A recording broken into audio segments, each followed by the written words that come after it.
नमस्कार, मी ॲडव्होकेट अमोलराजे बांदर पाटील. आपण पाहता सह्याद्री दर्पण. मी बोलतोय सावरोळी जिल्हा परिषद आणि सावरोळी जिल्हा परिषद या गटातून राष्ट्रवादी काँग्रेस पक्षाचे उमेदवार संतोष गणेश बैलमारे हे निवडून आलेले आहेत आणि चांगलं मोठं मताधिक्य त्यांना मिळालेलं आहे. त्यांनी करिश्मा करून दाखवला आणि जिंकून दाखवलं. 4 महिन्यापूर्वी ज्यावेळी मी त्यांना भेटायचो, आमची भेट व्हायची, त्यावेळी संतोष बैलमारे यांनी सुरुवातीपासून एक हट्ट केला होता, एक हट्ट धरला होता की साहेब, मला जिल्हा परिषदमध्ये जायचं आहे, जिल्ह्याच्या पातळीवर मला कामकाज करायचं आहे, जिल्ह्याच्या पातळीवर जाऊन मला ह्या तालुक्याचा विकास करायचा आहे, वेगवेगळे प्रकल्प मला आणायचे आहेत, मला स्थानिक पातळीवर इथं काही मर्यादा येतात आणि मला जिल्ह्याच्याच त्या सभागृहात जाऊन मला काही गोष्टी करायच्या आहेत. हा तरुण नेता आहे. राष्ट्रवादी काँग्रेस पक्षाचा तालुका अध्यक्ष जरी ते असले तरी तरुणांचा नेता आहे. त्यांच्यामागे तरुणांची मोठी फौज आहे आणि गावाचा मोठा आशीर्वाद ताकद संतोष बैलमारे यांच्या मागे होती, जे आहेच. आणि त्यांनी जे स्वप्न बघितलं होतं, माझं म्हणणं काय, माणूस किती जिद्दी असतो त्याचं हे उत्तम उदाहरण आहे. तुम्ही देखील संतोष बैलमारे यांच्यासारखं जिद्दी असणं गरजेचं आहे. त्यांनी आम्हाला देखील खोटं ठरवलं की नाही, मी खाली लढणार नाही, मी वरती लढणार, मला तिथंच जायचं आहे, मला तिथंच जायचं आहे. असा प्रकारचा व्यक्ती हवा आहे, नेता हवा आहे. आणि ज्याच्याकडे ती जिद्द आहे, ज्याच्याकडे ते विजन आहे, तोच तो काम करू शकतो, असा हा नेता संतोष बैलमारे यांना म्हणता येईल. त्यांचा मोठ्या ताकदीने, मोठ्या मताधिक्याने त्यांचा विजय झालेला आहे.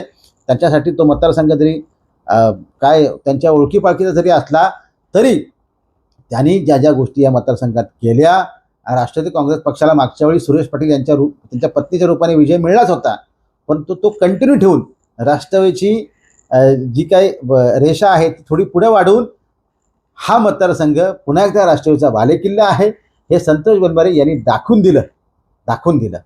उद्धव ठाकरे गटाची जी ताकद त्यांच्यासोबत होतीच, परंतु सुरेश पाटील पलीकडचे असतील, उत्तम भोईर असतील, इकडे अविनाश आंबळे असतील, अशी बरीच ताकद, आणि गावात देखील त्यांना प्रचंड मोठी ताकद त्यांच्या मागे उभी करून दिली.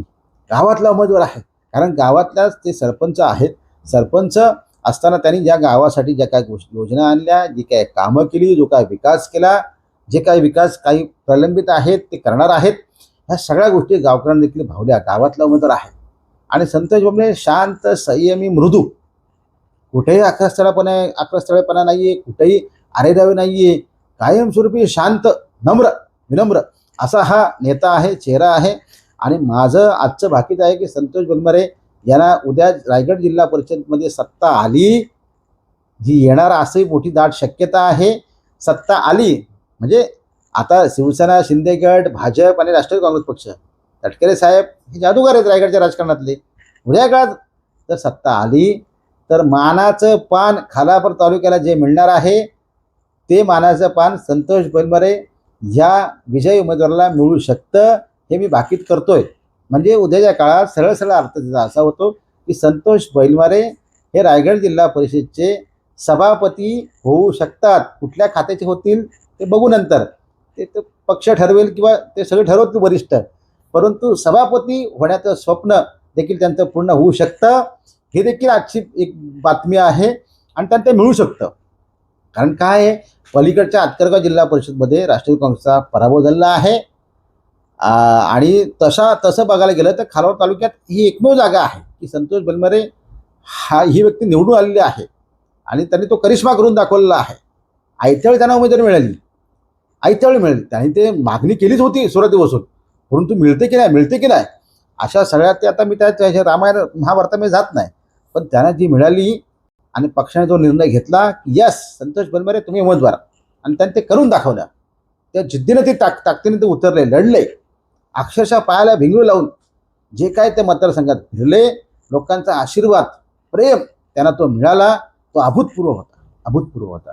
आणि अशा नेत्याचं कौतुक करणं गरजेचं आहे. टीका टिप्पणी सगळ्या गोष्टी होत असतात, परंतु ह्या माणसांनी ग्रामीण भागातल्या, विशेषतः ग्रामीण भागातल्या सगळ्या जनतेला इथले ज्या काही विकासाच्या प्रकल्प असतील, ज्या ज्या गोष्टी अगदी पाण्याची समस्या, रस्ता, त्याच्या पलीकडे जाऊन उद्योग, नोकरीधंदा, रोजगार, ह्या सगळ्यावर त्यांनी भाष्य केलं.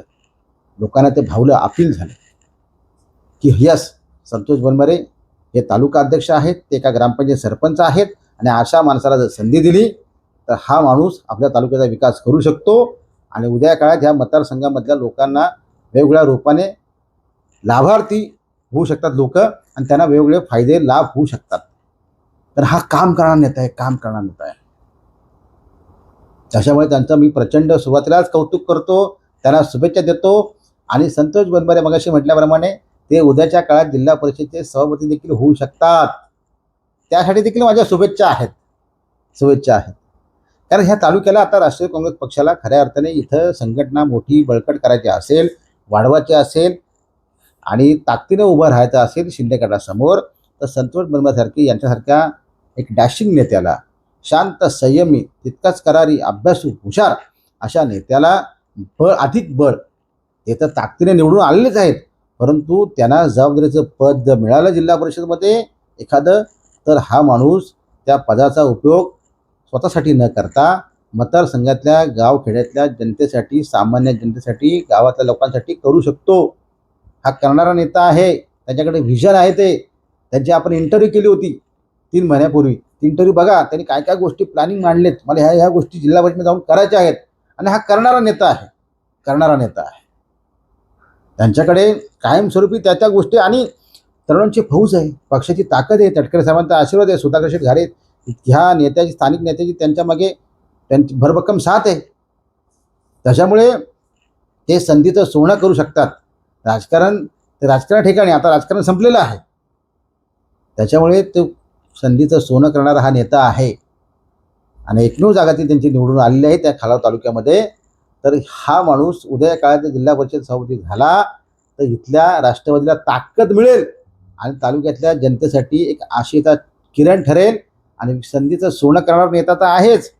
या तालुक्याच्या विकासाची गंगा हा माणूस आणू शकतो जिल्हा परिषदच्या माध्यमातून. त्या संतोष बनबरे तुमचं प्रचंड कौतुक कौतुक कौतुक. तुम्हाला खूप सारा शुभेच्छा. आणि ज्या ज्या लोकांनी तुमच्यासाठी प्रचंड ताकदीने मेहनत घेतली, सगळ्यात तुमच्या समर्थकांनी, पक्षातल्या मित्रपरिवार, नातेवाईक सगळ्यांचं देखील मी ह्या निमित्ताने कौतुक करतो. आणि संघटनेच्या प्रत्येक कार्यकर्त्याला तुम्ही जे जपलंय, जी ताकद दिली, जो एक प्रेम दिलं, माया दिलंय, ती देखील वाखाणण्याजोग्य आहे. त्याच्यामुळे तुमच्यासारखा नेता ह्या तालुक्याला लाभलंय. या निमित्ताने ह्या तालुक्याचं ते भाग्यच म्हणावं लागेल हे देखील सांगतो. त्याच्यामुळे तुमचं पुन्हा एकदा प्रचंड कौतुक आणि तुम्हाला पुढील वाटचालीसाठी शुभेच्छा. विशेषतः सभापती होण्यासाठी देखील माझ्या शुभेच्छा आहेत. थांबूया.